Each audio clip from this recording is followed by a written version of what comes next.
नमस्कार, हिमाचल बुलेटिन में आपका स्वागत है। पेश हैं आज के समाचार। मुख्यमंत्री श्री जयराम ठाकुर ने आज नई दिल्ली में केंद्रीय गृह मंत्री श्री अमित शाह से भेंट की। उन्होंने केंद्रीय मंत्री से सिरमौर जिले के ट्रांसगिरी क्षेत्र को जनजातीय क्षेत्र और हाटी समुदाय को अनुसूचित जनजाति घोषित करने का आग्रह किया। मुख्यमंत्री ने कहा कि उत्तराखंड के जौनसार क्षेत्र के आसपास के इलाके को पहले ही जनजातीय क्षेत्र घोषित किया जा चुका है। उन्होंने कहा कि सिरमौर जिले के ट्रांसगिरी क्षेत्र को जनजातीय क्षेत्र घोषित करना क्षेत्र के लोगों की जायज मांग है, क्योंकि इससे 144 पंचायतों की लगभग 3 लाख आबादी लाभान्वित होगी। उन्होंने कहा कि इससे न केवल इस क्षेत्र के लिए अतिरिक्त और विशेष बजट सुनिश्चित होगा, बल्कि क्षेत्र के लोगों की लंबे समय से चली आ रही मांग को भी पूरा किया जा सकेगा।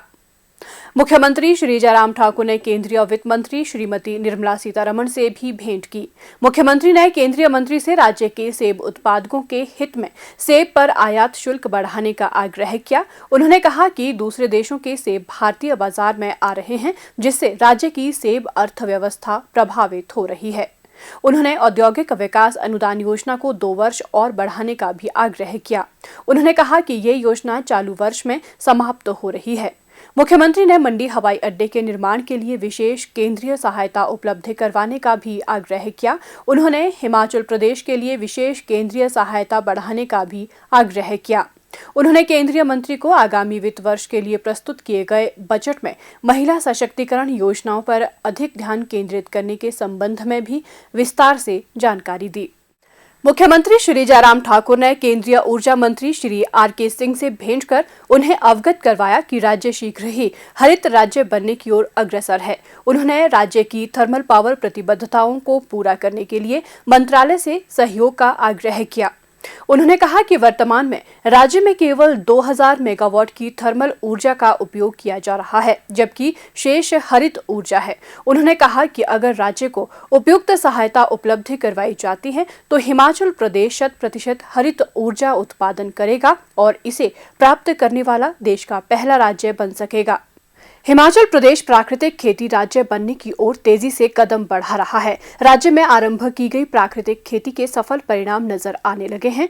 प्रदेश सरकार द्वारा किसानों की खेती लागत में कमी लाने और आय बढ़ाने के लिए शुरू की गई प्राकृतिक खेती खुशहाल किसान योजना को किसान समुदाय अपने खेत व बागीचों में अपना रहा है। जिला चंबा में भी प्राकृतिक खेती खुशहाल किसान योजना के अंतर्गत रासायनिक उर्वरकों व कीटनाशकों का उपयोग न करके किसान अब गाय के गोबर व गौमूत्र से तैयार घटकों का प्रयोग कर रहे हैं। इससे किसानों की आर्थिकी में आशातीत वृद्धि हो रही है। जिला में आत्मा परियोजना के अंतर्गत प्राकृतिक खेती खुशहाल किसान योजना के तहत 13,000 से अधिक किसान प्राकृतिक खेती की तकनीक को अपनाकर लाभान्वित हो रहे हैं। वर्तमान में 1400 हेक्टेयर भूमि में विभिन्न फसलों की मिश्रित खेती की जा रही है। मेरा नाम रमेश कुमार, गांव कपाड़ा, पंचायत साज, जिला चंबा का रहने वाला हूं। मैंने 2018 में सुभाष पालेकर जी से प्राकृतिक खेती विषय के ऊपर ट्रेनिंग ली हुई है कृषि विश्वविद्यालय पालमपुर से। तो उसके बाद मैं लगातार यही खेती कर रहा हूँ। इसमें मिक्स क्रॉप है हमारी। जैसे पहले हम 2 ही फसलें ले पाते थे साल की, अब हम 4 से 5 फसलें ले लेते हैं। इसमें हम घन जीवामृत डालते हैं और खाद वगैरह कुछ भी यूज़ नहीं करते बिल्कुल भी। और जब कोई कीड़ा वगैरह लगता है तो उसके लिए हम आसपास की जो पत्तियां होती हैं उनका एक मिश्रण बना के, तो उसका एक आर्क बना के उसका स्प्रे करते हैं, तो उससे उसका कंट्रोल हो जाता है। वैसे मैक्सिमम टाइम पे कीड़ा लगता भी नहीं है। तो पहले यहाँ पे सूखा ही था सारा, मतलब कुछ भी नहीं होता था। तो अभी बढ़िया से घन जीवामृत डालने के बाद और जीवामृत डालने के बाद बहुत बढ़िया से हो रहा है। जारी वित्त वर्ष के दौरान सुभाष पालेकर प्राकृतिक खेती योजना के सफल क्रियान्वयन को लेकर 1 करोड़ 32 लाख रुपए से अधिक व्यय किए जा रहे हैं। इसके अंतर्गत किसानों को प्रशिक्षित करने, खेत प्रदर्शन, फार्म स्कूल, आभासी कार्यशाला, प्रशिक्षित किसानों द्वारा तकनीक विस्तार और खाद्य सुरक्षा ग्रुप का गठन इत्यादि किया जा रहा है। योजना के तहत देसी गाय खरीदने और अन्य संसाधनों पर अनुदान दिया जा रहा है। जब मैं स्टार्टिंग में ट्रेनिंग करके आया यहाँ पर, तो इतना तो मेरे को विश्वास नहीं हो रहा था कि यार ये क्या होगा, ये गोबर और ये इससे क्या खाद बनेगी, क्या होगा। तो मैंने एक एक्सपीरियंस लेने के लिए मैंने कोई 1 बीघा में स्टार्ट किया। तो उस फसल में तो कुछ भी नहीं हुआ, लेकिन मैंने अगली फसल में भी वही किया, वही 1 बीघे में।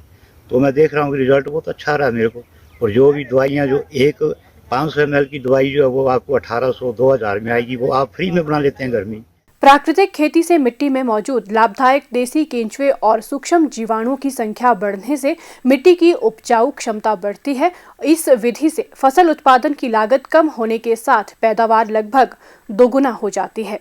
मिश्रित खेती द्वारा अगर एक फसल को किसी भी प्रकार का नुकसान पहुंचता है तो उस अवस्था में इसकी भरपाई दूसरी सह फसलों से आसानी से हो जाती है।